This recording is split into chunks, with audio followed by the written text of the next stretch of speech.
இந்த 2026 வருஷத்துல நீங்கள் முதல்வராய் வருவீர்கள். இது தீர்க்கதரிசனமான வார்த்தை. தேவன் உங்களை ஆசீர்வதிப்பார்.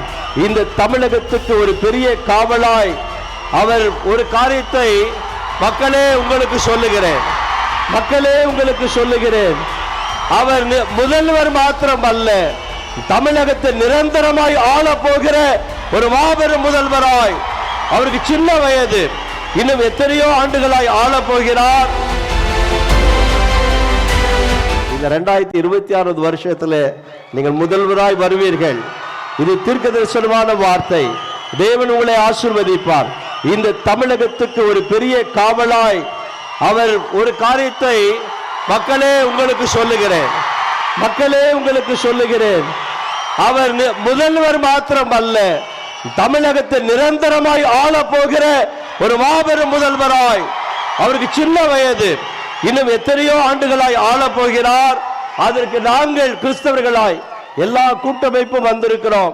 இன்னும் நிறைய கூட்டமைப்புகளை உங்கள் பக்கம் கொண்டு வரும். ஏன் தெரியுமா? நீங்க ஆள பிறந்தவர்கள், நீங்கள் ஆள போறீங்க, நிச்சயமாய் ஆள்வீர்கள் என்று மனதார வாழ்த்துகிறேன். இந்த இயேசுவின் பிறப்பில் ஒரு நல்ல செய்தி பைபிள்ல லூக்கா 2ஆம் அதிகாரம் 10வது வசனத்தில் நாங்கள் வாசிக்கிறோம்.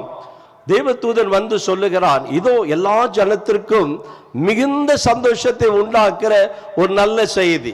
எப்படி கிறிஸ்தவர்களுக்கு மாத்திரம் அல்ல, எல்லாருக்கும், சமத்துவ மக்கள் எல்லாருக்கும் ஒரு நல்ல செய்தி.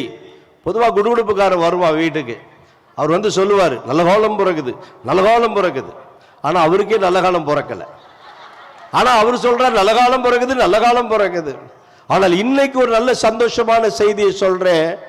இந்த பூமியிலே விசேஷமாய் தமிழகத்தில் இருக்கக்கூடிய தீய சக்திகளை மாற்றி, தமிழகத்தில் இருக்கக்கூடிய தீய சக்திகள் அத்தனையும் மாற்றி ஒரு பெரிய சமாதானத்தை, இந்த தமிழகம் காணக்கூடாத ஒரு சமாதானத்தை. எல்லாரும் சொன்னாங்க, என்ன ஒரு ஒழுக்கம் ஐயா, தலைவர்கள் நீங்க கீழே உட்கார்ந்து இருக்கிறீங்க, எங்களை கனப்படுத்தி இருக்கிறீங்க.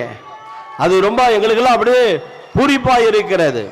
நாங்கள் நினைத்தோம், ஐயோ எங்க புஸ்தி ஆனந்தையா கீழே போறாரு, எங்கள் அன்பு அண்ணன் அருமையான செங்கோட்டையன் அண்ணன் அவர்கள் கீழே போறாரு, எங்கள் ஆதவ அர்ஜுன் அண்ணன் கீழே போறாரு, எங்க ஐயா கீழே இருக்கிறாங்களே அப்படி சொல்லி நாங்கள் பிரமித்து போனோம். அந்த அளவுக்கு ஒரு கட்டுப்பாடோடு இந்த கூட்டத்தை மாத்திரமல்ல, தமிழகத்தையும் கட்டுப்பாடோடு நடத்தக்கூடிய எங்கள் புரட்சி தளபதி விஜய் அவர்கள், எங்கள் அன்பான அண்ணன் செங்கோட்டையன் அண்ணன் அவர்கள் அழகாய் பெயர் வைத்தீர்கள். புரட்சி தலைவரை போல புரட்சி தளபதி வந்துவிட்டார். மக்களுக்கு எம்ஜிஆர்னா ரொம்ப பிடிக்கும், தமிழக மக்களுக்கு எம்ஜிஆர்னா ரொம்ப பிடிக்கும், தமிழக மக்களுக்கு ஜெயலலிதா அம்மானா ரொம்ப பிடிக்கும். ஆனா இப்போ தமிழக மக்களுக்கு தளபதி விஜய் என்றால் எல்லா மக்களுக்கும் ரொம்ப ரொம்ப பிடிக்கும். எங்களுக்கே உங்களுக்கு ரொம்ப பிடிக்கும். நான் அப்படியே பிரமித்து போனேன். எங்களுக்கு ரொம்ப கிள்ளி பார்க்குறேன், நாங்கள் இங்கே தான் இருக்கிறோமா அப்படின்னு. நீங்கள் அவ்வளோ அழகாக நடந்து வரீங்க, நீங்கள் உங்களை பார்க்குறேன், உங்கள் கூட பேசுகிறேன், இதுவே எங்களுக்கு சந்தோஷம் தான். இந்த தொண்டர்கள், இங்கே உட்கார்ந்து இருக்கிற தொண்டர்களுக்கு உங்களை பார்ப்பதிலும் உங்களுக்கு ஓட்டு போடுவதிலும் அவர்களுக்கு மிகுந்த சந்தோஷம்.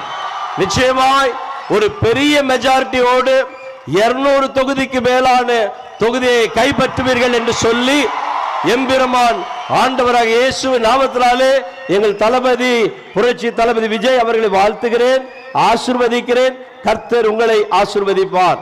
ஆமென்.